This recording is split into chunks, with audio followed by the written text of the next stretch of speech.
नीतीश कुमार के शासनकाल में भ्रष्टाचार और अपराधियों का बोलबाला बढ़ गया है।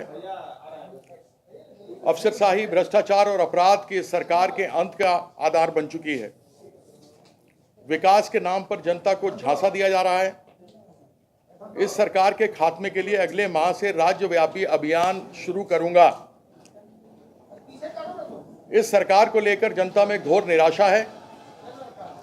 राज्य सरकार के सभी किसानों को कम से कम 2 लाख तक के कर्ज माफी को अविलंब करना चाहिए।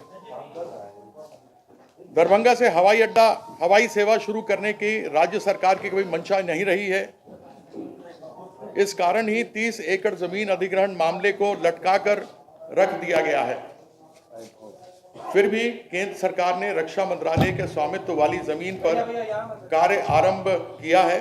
8 दिसंबर 2015 को मेरी अगुवाई में उत्तर बिहार के सभी सांसदों ने दरभंगा से हवाई सेवा शुरू करने की मांग को लेकर प्रधानमंत्री से मिलकर संयुक्त ज्ञापन दिया था।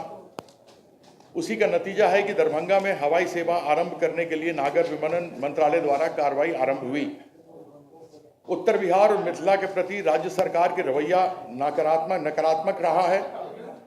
महज 3 एकड़ जमीन अधिग्रहण को लेकर रेल मंत्रालय से दरभंगा शहर के स्वीकृत 5 ओवरब्रिज पिछले 5 वर्षों से नहीं बनने के कारण प्रतिदिन हजारों लोगों को गंभीर जाम की समस्या से जूझना पड़ रहा है।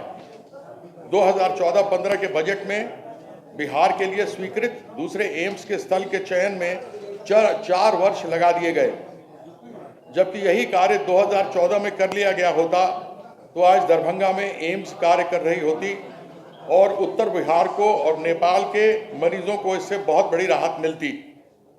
दरभंगा मेडिकल कॉलेज बिहार का सबसे बड़ा और पुराना कॉलेज है। इसके पास लगभग 257 एकड़ जमीन है। एम्स के लिए 200 एकड़ जमीन की आवश्यकता है। मेडिकल कॉलेज के लिए न्यूनतम 20 एकड़ की जरूरत है। जाहिर है कि मेडिकल कॉलेज का अस्तित्व हर हाल में बरकरार रहे और अतिरिक्त भूमि में एम्स स्थापित हो। कम से कम एम्स और डीएमसीएच में 150 छात्रों के लिए एमबीबीएस की सीट सुनिश्चित हो, तभी दरभंगा समेत उत्तर बिहार के लोगों को वास्तविक लाभ मिल सकेगा। यह तो मुख्य रूप से हमने एक आपको भूमिका दी थी और आपको केवल बताना चाहते हैं कि दरभंगा में जो हवाई सेवा शुरू हुई करने के लिए शिलान्यास किया गया है, वह उसी कहावत को चरितार्थ करता है जिसमें कहते हैं, माल महाराज का और मिर्जा खेले होली, बेगानी शादी में अब्दुल्ला दीवाना। उड़ान 3 में यदि आप मेरे ओर से दिए गए विज्ञप्ति में देखेंगे तो मैंने प्रश्न पूछा था केंद्र सरकार से, और वह 20 तारीख 2018 का है, जिसमें मैंने उनसे पूछा था कि कौन कौन से स्थानों में हवाई परिचालन के लिए बिहार सरकार ने नाम दिया है। साथ ही में इसके लिए प्रयास में किन किन लोगों ने चिट्ठियां लिखी थी। मैं उत्तर बिहार मिथिला के सभी सांसदों का धन्यवाद करना चाहता हूं कि वह मेरी अगुवाई में 8 दिसंबर 2015 को माननीय प्रधानमंत्री जी से मिले थे।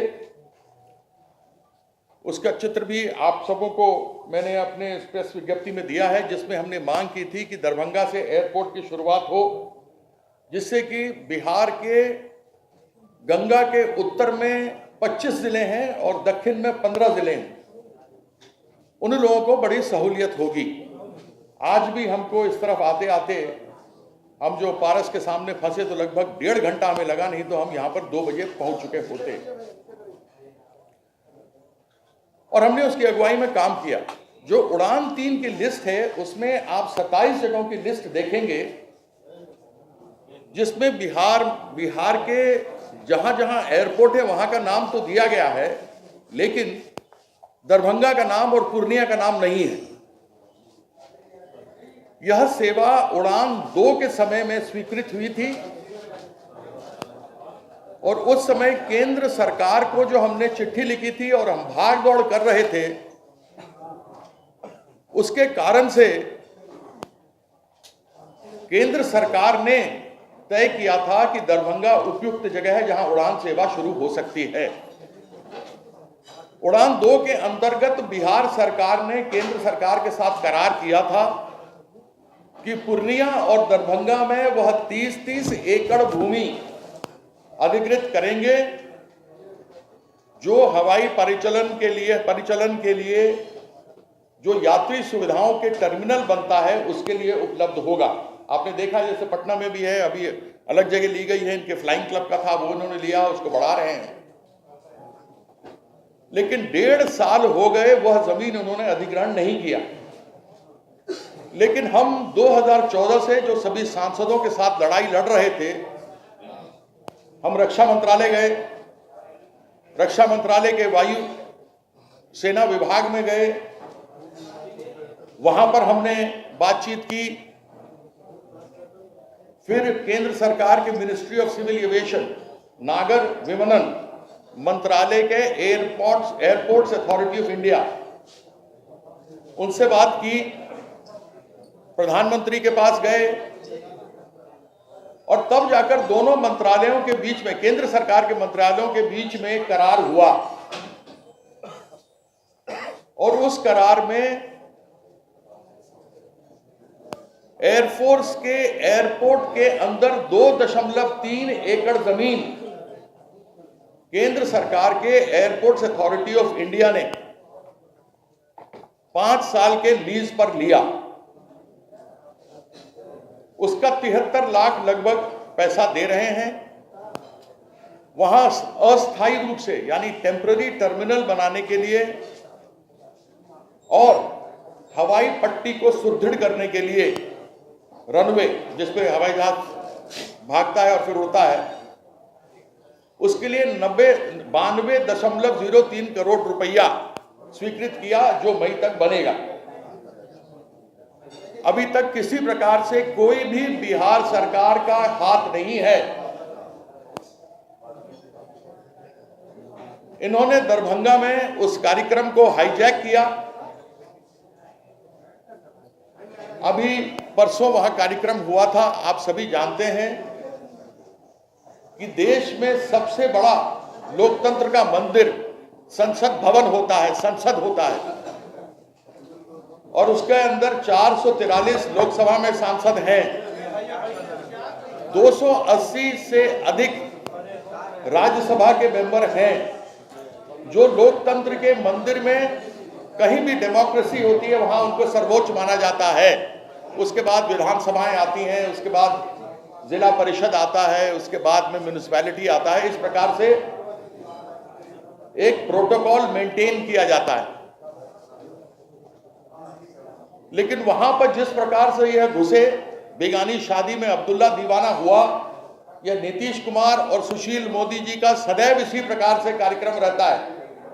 मैं आज विशेष रूप से आपके पास 2-3 चीजों का सामने बात करने आया था, वह केवल यह बताने के लिए कि किस प्रकार से आप लोगों तक सूचना नहीं पहुंचती, क्योंकि अब तो हर जिले में हर एक अखबार का, चैनल का, अलग अलग आपके टीवी के चैनल चलते हैं, यूट्यूब चैनल्स हैं, वो अलग करते हैं और जो सूचना है वह लोकल रह जाती है। लेकिन उन्होंने वहां केवल मेरा अपमान ही नहीं किया, पहले जो हमें कार्ड मिला था उस कार्ड में केवल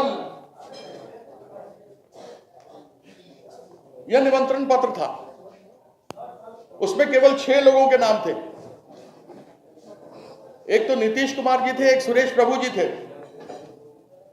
उसमें जयंत सिन्हा जी थे जो केंद्र राज्य मंत्री हैं, नागर विमानन के, ग्रामीण विकास के हैं श्री रामकृपाल यादव जी, और तथाकथित 1008 सुशील कुमार मोदी, श्री कीर्ति आजाद, और वहां के 2 एमएलए का नाम था।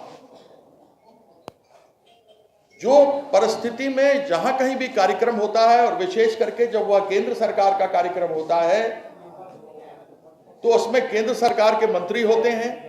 अगर राज्य सरकार के मुख्यमंत्री आ रहे हो तो उनका प्रोटोकॉल रहता है। उसके बाद में वहां के जो स्थानीय सांसद होते हैं और विधायकों को लिया जाता है। लेकिन यहां हमको नीचा दिखाने के लिए, मिथिला के लोगों को नीचा दिखाने के लिए बिहार सरकार के मंत्रियों की बारात लग गई, हमें कोने में बिठा दिया गया। हमको उसका भी कोई दुख नहीं है, केवल आप लोग को बताने आया हूं कि किस प्रकार से यह दूसरों के काम में मुंह मारते हैं।